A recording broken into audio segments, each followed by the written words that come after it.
Hello friends, welcome to my YouTube channel.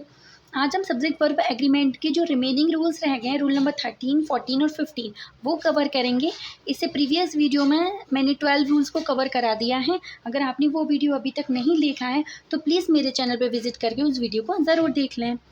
तो rule number 13 से हम शुरू करते हैं। According to rule number 13, if a plural nouns comes after the cardinal adjectives means like 1, 2, 3 इस तरीके से जो भी लिखे हैं उनको हम cardinal adjectives बोलते हैं, क्योंकि ये cardinal numbers होते हैं। बट जब ये noun को denote करेंगे तो इनको क्या बोलेंगे हम? cardinal adjectives। ठीक है। इफ़ प्लूरल नाउन्स कम्स मतलब या come after the cardinal adjectives, यानी कि 1, 2, 3 के बाद अगर हमारा कोई भी प्लूरल नाउन आता है और वो हमारा क्या डिनोट करता है? किसी सर्टेन अमाउंट को या सर्टेन वेट या सर्टेन हाइट, सर्टेन डिस्टेंस या सर्टेन पीरियड को अगर डिनोट करता है वो, तो हम क्या यूज़ करेंगे? हमेशा सिंगुलर वर्ब यूज़ करेंगे। एग्जांपल देखिए कि 100 rupees is in my pocket, like 100 rupees ये कार्डिनल एडजेक्टिव है, प्लूरल नाउन है और ये डिनोट किसको कर रहा है? एक सिंगल अमाउंट को डिनोट कर रहा है कि 100 rupees is in my pocket, मेरी पॉकेट में क्या है? 100 रुपीज़ है। तो हमने क्या यूज़ किया है यहाँ पे? Singular verb. Next, 10 miles is a long distance to cover on foot। अब आप देखिए ये क्या, 10 क्या है? कार्डिनल एडजेक्टिव, माइल्स क्या है? Plural noun. तो जब मैंने प्लूरल नाउन के बाद इसको क्या बताया? Is a long distance to cover on foot, यानी कि अगर हमें पैदल चलना है तो ये बहुत बड़ी डिस्टेंस है। तो एक क्या बताया? सर्टेन, मैंने किसको बताया? सर्टेन डिस्टेंस को यहाँ पे डिनोट किया है। तो यहाँ पे क्या यूज़ करूँगी मैं? Singular verb.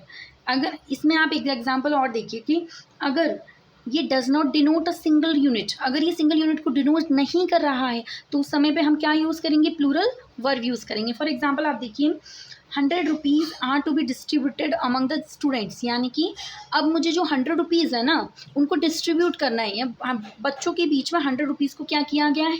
डिस्ट्रीब्यूट किया गया। अब वो जो 100 रुपीज़ थे वो एक सर्टेन अमाउंट तो रहा नहीं, उसको हमने 100 रुपीज़ 100 स्टूडेंट्स में क्या कर दिया?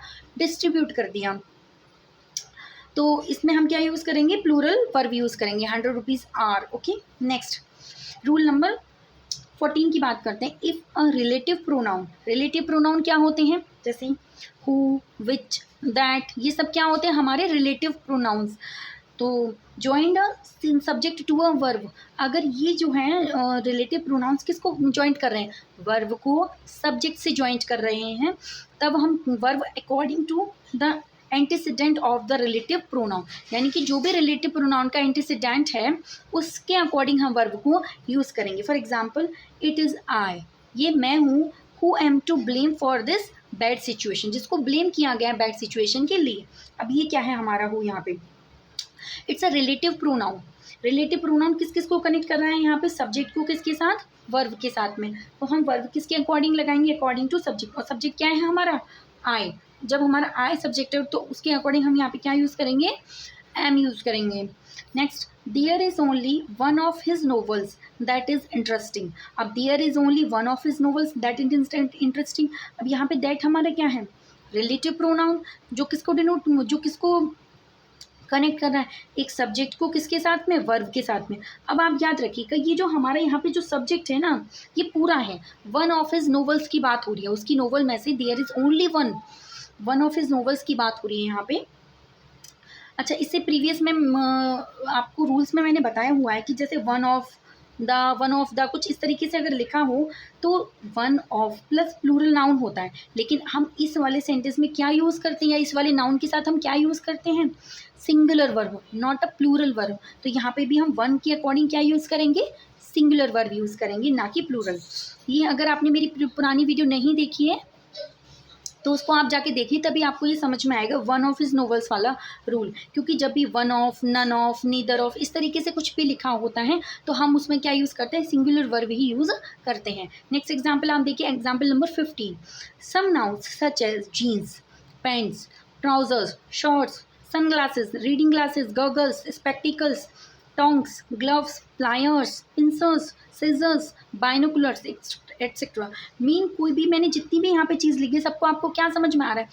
हर चीज़ ऐसी है जो कि किसी मतलब दो चीज़ों से बनी है, लाइक जीन्स, ठीक है ना, पैंट्स, ट्राउजर्स, उसमें दो दो इस तरीके से हमारा लेफ्ट लेग और राइट लेग के लिए अलग अलग बना होता है। ऐसे ही सीजर्स में गॉगल्स हमारी दोनों आइज़ के लिए अलग अलग उसमें है।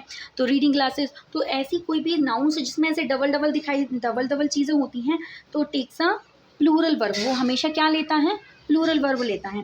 जैसे वेयर आर माई पैंट्स, अगर मुझे कहना है कि मेरी पैंट्स कहाँ है, तो वेयर आर माई पैंट नहीं है यहाँ पे, पैंट्स, पैंट्स के अकॉर्डिंग हम वर्ब क्या यूज़ करेंगे, are. Where are the tongs, यानी कि जो चिमटा होता है वो कहाँ है, तो where are the tongs, not where is the tong, ऐसे नहीं होगा, where are the tongs, tongs बोला जाएगा उसका, और उसी के अकॉर्डिंग हम वर्ब भी कैसे यूज़ करेंगे, प्लूरल यूज़ करेंगे। अब आपको इसमें कुछ और सिर्फ वर्ड्स है, सिंपल इनको लर्न रखना कि सम अदर नाउन्स है, जैसे कॉन्ग्रेचुलेशंस होता है, थैंक्स होता है, belongings, arms, dues, assets, surroundings, goods, ashes, riches, ये सारे वर्ड्स ऐसे हैं जो कि हमेशा प्लूरल वर्ब लेंगे, हम इनको प्लूरल ही मानते हैं। अगर आप सोचें कि यहाँ से अगर मैं एस हटा दूँ तो केवल थैंक कर दूँ, या बिलोंगिंग्स में से बिलोंगिंग कर दूँ, एस हटा दूँ, तो हम इनको सिंगुलर नहीं बना सकते, ये प्लूरल ही है, और इनका एस हटा के हम प्लूरल नहीं, सिंगुलर नहीं बना सकते। इन द सिमिलर वे अगर आप सोचें कि मैं इसको बोलूँ जीन, एस हटा दूँ तो ये सिंगुलर बन जाएगा, ऐसा नहीं हो सकता। तो पैंट्स, पैंट्स में एस हटा के सिंगुलर नहीं बनेगा, तो इनको हमेशा ये क्या लेते हैं, प्लूरल वर्ब ही लेते हैं। These nouns cantt be make singular after removing S, इनको हम एस हटाकर सिंगुलर नहीं बना सकते। ओके तो आज हमने 13, 14, 15 यहाँ तक सारे रूल्स कवर कर लिए हैं। अब हमारे सब्जेक्ट वर्ब एग्रीमेंट के रूल्स सारे कवर हो गए। In the next video we will do practice only on the subject verb agreement exercise, और वो भी सिर्फ एक वीडियो में हम सारे जो रूल्स हैं उनको फिर से कवर करेंगे उस एक्सरसाइज के थ्रू। अगर आपको ये मेरी वीडियो पसंद आई हो तो प्लीज़ मेरे चैनल को लाइक करें, शेयर करें एंड सब्सक्राइब करें। Thank you for watching my video.